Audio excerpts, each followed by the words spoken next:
Hi, I'm Dr. Lena Berkowitz. My pronouns are she, her, hers, and I'm the Assistant Director for Outreach and Mental Health Promotion at the Counseling Center.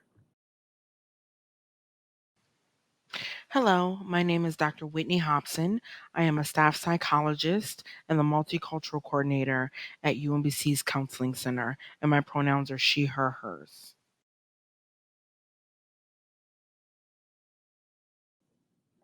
The goals and objectives for today's presentation is to identify and improve mental health hygiene and management of stress. Additionally, we'll be discussing strategies for cultivating a culture of self-care.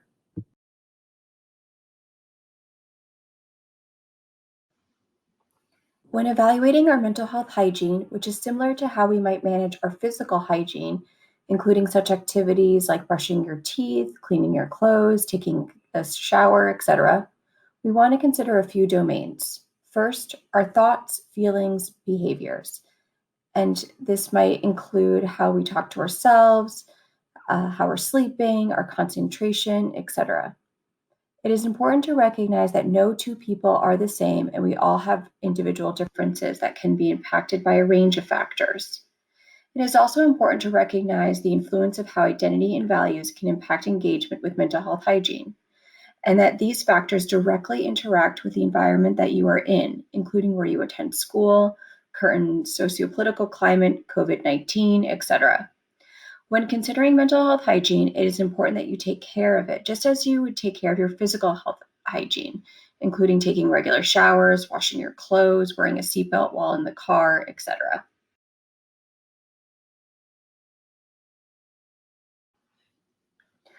When determining the difference between stress versus distress, it's helpful to look at the normal bell curve.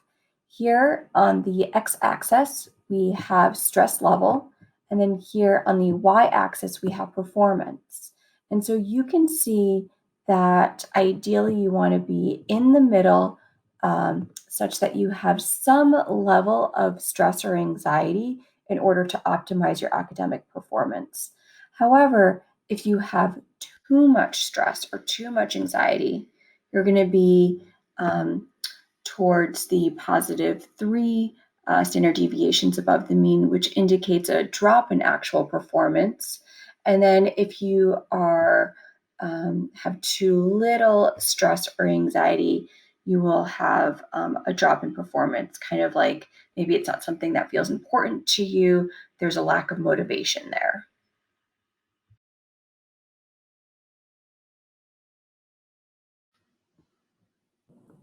So we've talked about the importance of mental health hygiene, just as your physical hygiene, as well as ways to identify when stress is too much or too little. We will now discuss ways of intentionally incorporating wellness. The first part is to use your awareness to identify areas that seem unbalanced. The next part is to identify what are the options that you have access to. Decide on what option that you want to choose, create a realistic plan, and engage in your action plan.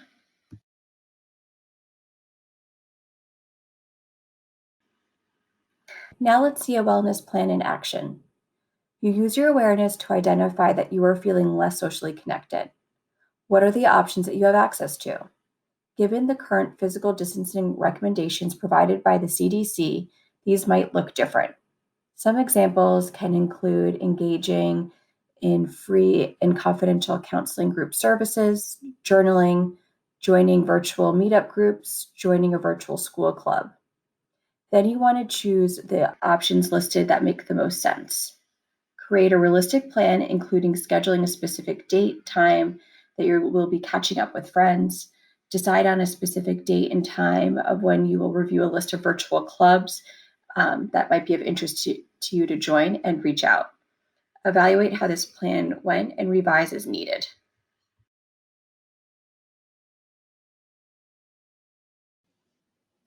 Now we will review 2 breathing techniques to assist you with managing stress. The first technique is called box breathing.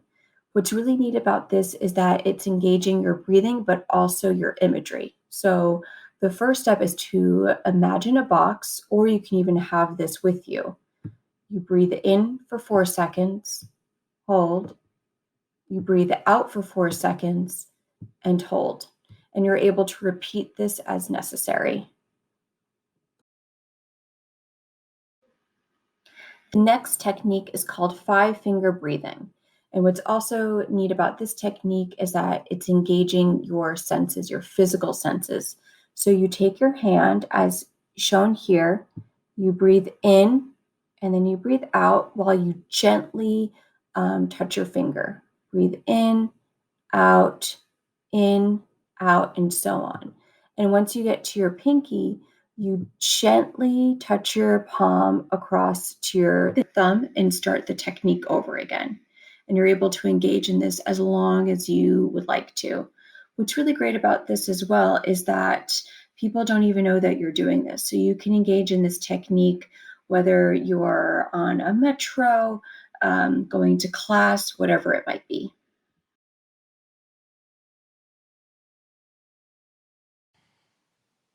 In addition to the tips you've received on how to manage stress, here are some tips on how to make your environment less stress inducing.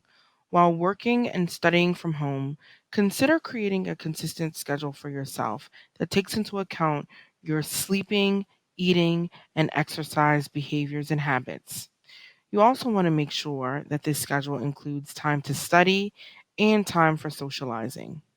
Although it can feel strange to put some of these things into a schedule, when we mark out time for ourselves, we're able to prioritize tasks and we're also able to make sure that our day is balanced as it relates to work and play. If possible, use your space to demark certain tasks. If at all possible, have your work area be separate from your sleep area. Now, if you're working and living in a small environment, this could be difficult, but they can be small changes, such as moving a desk to face a window instead of facing a bed, such as putting up a sheet or some type of block to mark off a workspace. It can even be something as simple as lighting. Find a way to create space within space to make sure that where you're resting is not the same place as where you're working. And if you're able and it is safe to do so, try to get outside at least 30 minutes per day.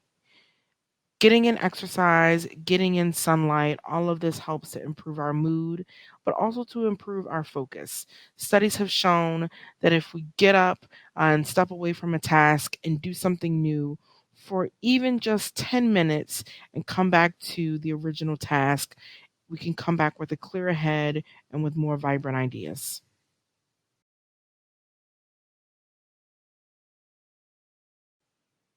Next, we will talk about ways to create a community and culture of care, specifically as it relates to supporting peers. This can actually be a form of self care, as self care includes how connected we feel to our peers and to our larger society.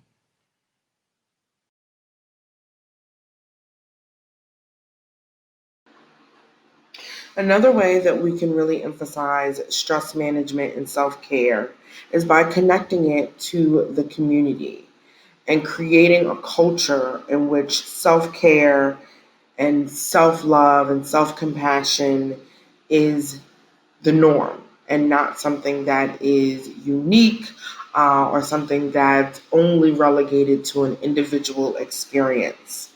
So often, when we think about what causes stress in academia, it is this need to be better or as good as someone else. And it's okay to have healthy competition, but we can do it in a way that emphasizes caring and that emphasizes a culture in which we take care of one another while we're taking care of ourselves. One of the ways to do that is through the Cognito program, which is a choose your own adventure conversation that's had through interactive modules. At UMBC, we have modules for faculty, staff, and students that are broken down into three different categories. We have the at risk students module, the LGBTQ students module, and the veteran students module. The at-risk students module is focused on identifying ways in which You can have conversations with students who you may have concern about their mental health, their emotional well being, and their stress management. It shows you ways to engage in an empathic conversation with them, how to destigmatize the idea of seeking help, and how to get them connected to resources. The LGBTQ students and the veteran students modules more so focus on ways that we can create an inclusive environment for folks who belong to these populations. WellTrack is another option that we have here at UMBC, and it can be accessed via umbc.welltrack.com and through the App Store. It is a self help therapy tool with different modules around managing anxiety, depression, test and performance related stress. And they have also recently added a resilience skills module as a result of COVID-19. It is free. You access it using your UMBC email, and it is CBT informed. So it provides you with cognitive behavioral techniques and therapy um, options for how to move through these experiences and to see improvement in wellness and a reduction in symptoms. Please refer to our website for information on Cognito and WellTrack.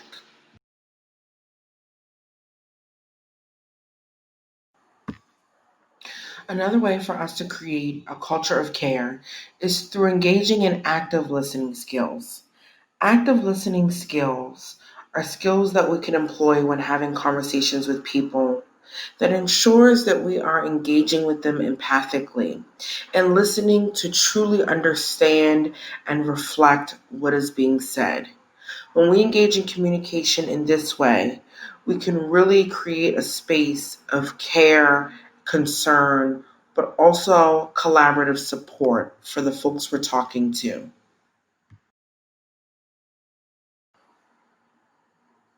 This list provides some key active listening skills techniques. The first is starting with open ended questions. Asking people things such as, tell me more, or what does that look like for you, allows for people to openly express their thoughts and opinions without being tied to yes or no questions.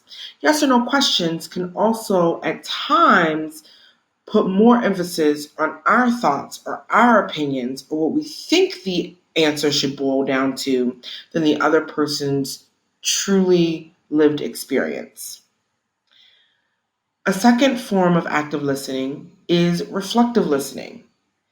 So, after someone says something, to reflect it back to them using statements such as, I'm hearing, or so you're telling me. This allows for us to make sure that what we have perceived the other person to say is actually what they're saying, and to make sure that we're truly understanding the content of what we're receiving. Other forms of active listening include things such as what we do with our bodies. Asking for permission to sit down next to someone when they are experiencing conflict or stress or turmoil is a great way to allow for them to set a boundary, and also communicates that we want to be there for them, but we will respect if they need something else other than our presence at this time. Having an open and curious stance and being as non judgmental as possible is also a great way to engage in active listening that is empathic and open. You want to make sure you're paying attention to your body and your eye contact. Are you looking at the person? Are you sitting in a way that is open and that is inviting? All of these things reflect something about how willing we are to receive information. You also don't have to feel like you need to be an expert. Another form of active listening is to have resources that you can offer to the person to help them get connected and get to the support that they need. Using communication styles that emphasize the we instead of the I can also make sure that the other person doesn't feel as alone. And it can also normalize situations in which the person may feel like it's only them or they're the only person going through this. And finally, you always want to consider certain identity factors and cultural factors that folks have that may make their experience unique or different. I may also highlight ways in which, you may not necessarily understand exactly what they're going through, but you can understand a piece of it and the part that you don't understand because they're coming at it having a different family of origin or different socioeconomic background or different identity or culture. You don't have to pretend to understand that. You can really listen and highlight all the nuances and differences that we have as people and still support the person in their lived experience.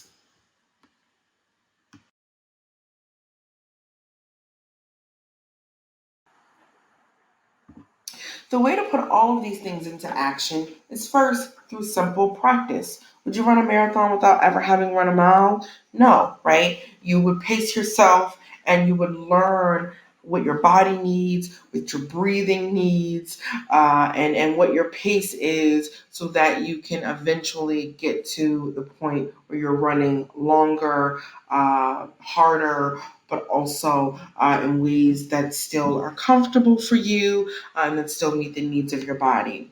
Another way to think about it is that you learn how to parallel park a car, on a Sunday in a parking lot, when nobody else is around, so that when it's a Friday night in the middle of the city and there are no other spots available, so that you've learned this skill in a way that is not stressful, that is relaxed, where you can take your time, so that it becomes so familiar to you that when you do have to do it in a stressful environment, it's just second nature. And so we want to make sure that we're practicing. Practicing can be fun and it can also be collaborative, right? This can be another way of promoting a community of care. So, as you are creating a schedule and planning breaks and setting realistic goals, invite other people to do it with you. Invite other students to do it with you. Invite peers and family members to do it with you. Have an accountability partner. Make it fun. You also want to make sure that you're creating a space to consider and evaluate what you're doing, review it, and make changes if necessary. Everything doesn't work for everybody, but there's something out there for everyone. So think about it. What worked for you? What didn't? What else might you want to experiment with for the next time? Don't be afraid to change it up. That doesn't indicate failure. What that can actually indicate is that you're getting a better sense of who you are, what you need, and how you best function.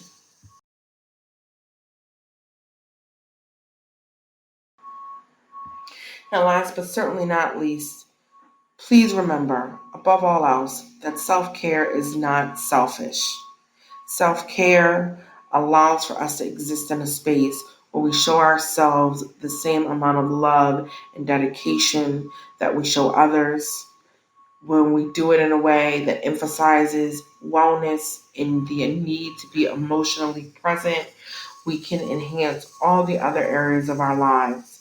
And we can think of ourselves as human beings who are not machines, who sometimes fall, who sometimes fail, who sometimes get scared and get stressed and get overwhelmed, but who create spaces to mend ourselves back together, to celebrate ourselves, to learn from our mistakes, to find new ways to achieve, to find creative ways to be, and as always, to find ways to know that we are not alone in this journey, and that's the best part.